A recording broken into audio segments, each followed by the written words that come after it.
Assalomu alaykum hurmatli aziz yurtdoshlar. Bizda Xudo xohlasa noyabr oylari uchun qabullarimiz davom etyapti.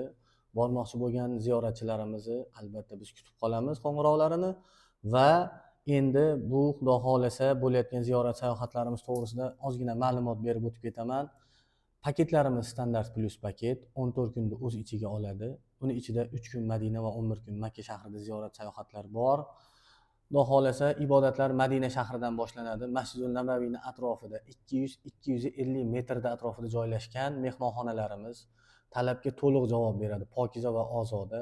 Taomlarimiz o'zbek milliy taomlari. Madina ziyoratlariga keladigan bo'lsak, Uhud tog'i, Qiblatayn masjid, Qubo masjidi, Xurmo bog'lari, Xudo xohlasa, Qur'on bosmaxonasi, Ravza-i Muborakka olib kirishlik albatta bor. 50 bosh xizmatimiz Xudo xohlasa O'zbekistondan boshlanadi.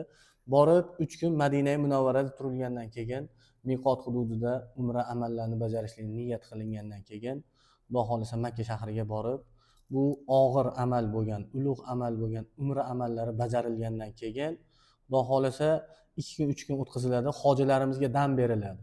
Bir xilga odamlar umrani qiladi, 1 kun 2 kun o'tkazgandan keyin nimaga bizni atga olib bormayapsan, nimaga bizni batga olib bormayapsan deb boshlashadi. Yo'q.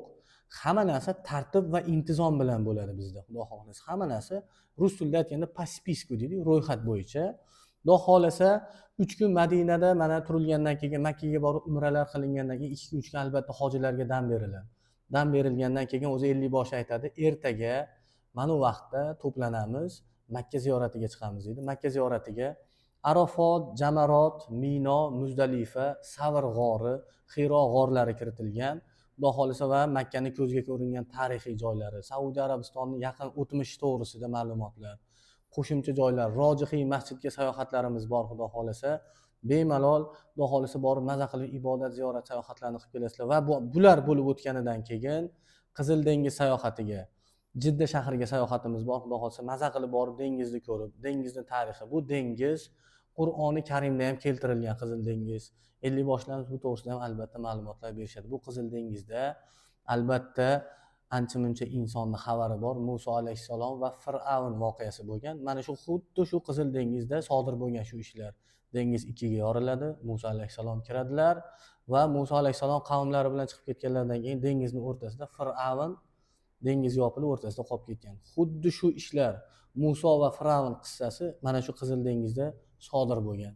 Bir xil odamlar boradi, nima deydi, haligi kemachaga chiqib olib, muzikani baland qilib, o'ynab, o'yin kulguni qilib keladi. Endi mayli, odamni har xili bor. Xudo xohlasa borgandan keyin albatta dam ham olish kerak, ibodat ham qilish kerak, lekin qayerga borgandan keyin mana borayotgan joyning tarixini albatta bilish kerak. Xudo xohlasa Qizil dengiz sayohati ham kiritib qo'yilgan. Inshaalloh 14 kun mobaynida maza qilib ibodat, ziyorat sayohatlarini qilasizlar. Zerikmaysizlar Xudo xohlasa.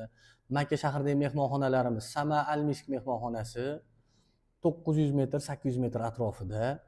Haramga bemalol piyoda qatnasa bo'ladi. Ikkinchisi Mira mehmonxonasi 1 kilometr 200 metrda, undan avtobus orqali qatnaladi. Sabab nimaga avtobus orqali qatnaladi deganlar uchun, Mira mehmonxonasi G'azzo vokzali bor, borganlar biladi.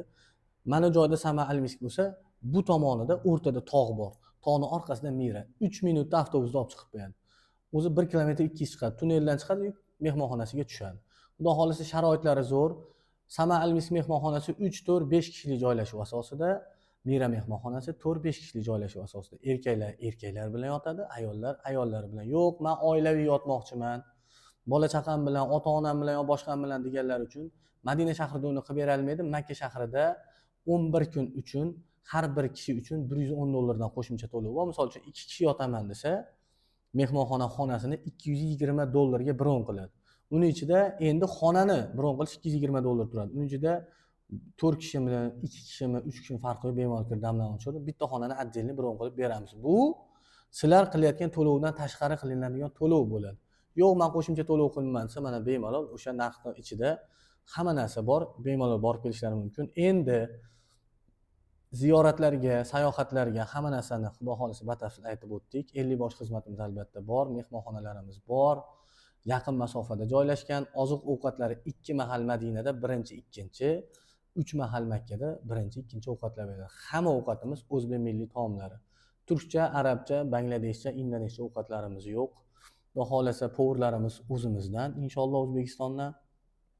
Endi ularni kunlari bilan sizlarni tanishtirib o'tadigan bo'lsam, kunlari Toshkent shahridan deyarli har kuni bor.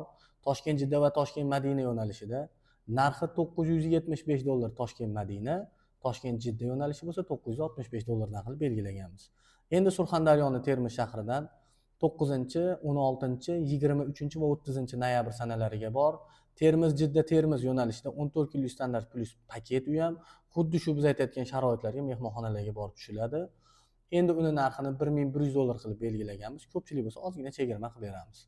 Endi Farg'ona shahridan 1-chi, 3-chi, 4-chi, 5-chi, 8-chi, 10-chi, 11-chi, 12-chi, 15, 17, 18, 19, 22, 24, 25, 26 va 29 noyabr sanalariga Farg'ona Jidda Farg'ona va Farg'ona Madina Farg'ona yo'nalishlarimiz bor.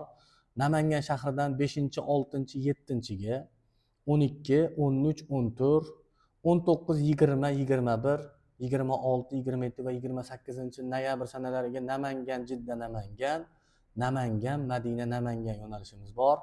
Andijon shahridan 1-chi, 2-chi noyabrga, 8, 9-chiga, 15-chi, 16-chiga va 22-chi, 23-chi noyabr sanalariga Andijon Jidda Andijon, Andijon Madina Andijon yo'nalishimiz kiritib qo'yilgan.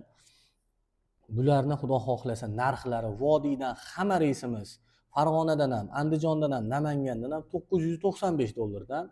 Endi Toshkentdan aytib o'tdim $965 Toshkent Jidda, $975 Toshkent Madina yo'nalishimiz. Endi Surxondaryoni Termiz shahri $1100 dan qilib belgilaganmiz. Sharoitlari juda ham yaxshi. Oziq-ovqatlari o'zbek milliy taomlari, 50 bosh xizmati albatta bor. Barcha ziyorat sayohatlar kiritib qo'yilgan. Reyslarimiz eng asosiysi to'g'ridan to'g'ri, hech qanaqa peresadka yo'q xudo xolasa. Ekrandagi telefon raqamlariga murojaat qilsalaring, ishlaymiz, chiroyli va sifatli qilib bitkazib beramiz. Xudo xolasa Telegram, WhatsApplarimiz ishlayapti. Tojikiston fuqarolari, xudo xolasa sizlarga ham ligotalarimiz bor. Bizga endi yana qo'shimcha savollar kelib tushyapti. Bir kun oldin borib tursak bo'ladimi? Albatta bir kun oldin kelib turasizlar. Mehmonxona xarajatlarini biz o'zimiz qoplab beramiz va aeroportga chiqib bemalol to'lovni qilib uchib ketishlari mumkin. Bizda pasport tashaladi. Pasport tashalgandan keyin biz o'sha pasport tashagan insonga xudo xolasa bron qilib beramiz joyini. Aeroportga kelib to'lovini qiladi. Viza biletini kelgan kuni, uchadigan soatiga tayyor qilib qo'yamiz xudo xolasa. Bemalol olib uchib ketishlari mumkin. Va boshqa qo'shimcha qanaqadir savollaring bo'lsa, ekrandagi telefon raqamlariga murojaat qilinglar. Xudo xolasa chiroyli va sifatli xizmat qilib, sizlarning ko'ngillaringni olib, sizlarni xursand qilsak, biz albatta mamnun bo'lamiz. Xudo xolasa hammalaring bilan yaxshi kunlarda, yaxshi joylarda xudo xolasa Allohning baytida ko'rishlikni Alloh nasib qilsin. Xudo xolasa haqimizga duo qilsalaring biz albatta xursand bo'lamiz. Hammalaring sog' bo'linglar, salomat bo'linglar.